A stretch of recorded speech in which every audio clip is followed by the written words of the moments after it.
നമുക്ക് കർത്താവിന്റെ ഭവനത്തിലേക്ക് പോകാമെന്ന് അവർ എന്നോട് പറഞ്ഞപ്പോൾ ഞാൻ സന്തോഷിച്ചു. ഊർശലേമേ, എന്റെ കാലുകൾ നിന്റെ വാതിലുകളിൽ നിൽക്കുകയായിരുന്നു.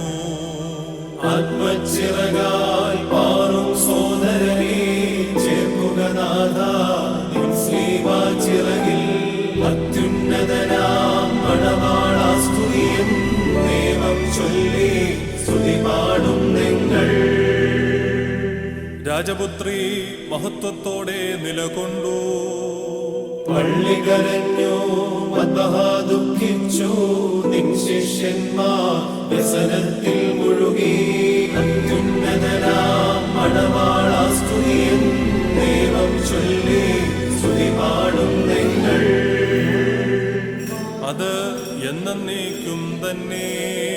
വാതിലടക്കിൻ, ശാന്ത്യ പോയിടുവിൻ, കർത്താവ് വരും, വാതിൽ തുറന്നു തരും. അത്യുന്നതനാം